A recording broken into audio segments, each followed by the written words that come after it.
আমাদের শ্রমিকদের জীবনটা চলে একটা যুদ্ধের মতো, যেন আমরা যুদ্ধের ময়দানে আছি।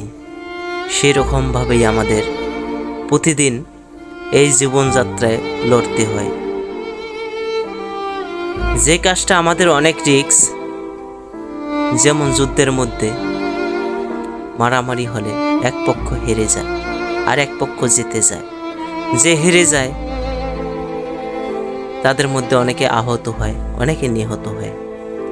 আমরা সেই কাজের মধ্যে এসে সেই রিস্কের কাজ করে হয়তোবা কেউ 2 টাকা ইনকামের আশায় এখানে আসি, আবার এখানে কাজ করতে করতে আমাদের কারো ক্ষতিও হয়ে যায়।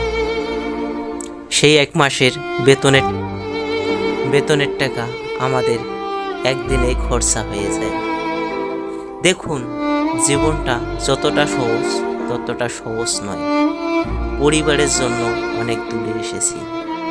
সবাই এখানে কাজ করি, মিলেমিশে কাজ করি, হয়তো হাসি খুশিও থাকি, কিছুটা ইয়ার্কিও করি।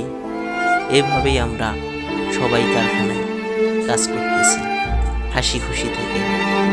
সবাই ভালো থাকবেন, শুভকামনা রইল সবার জন্য।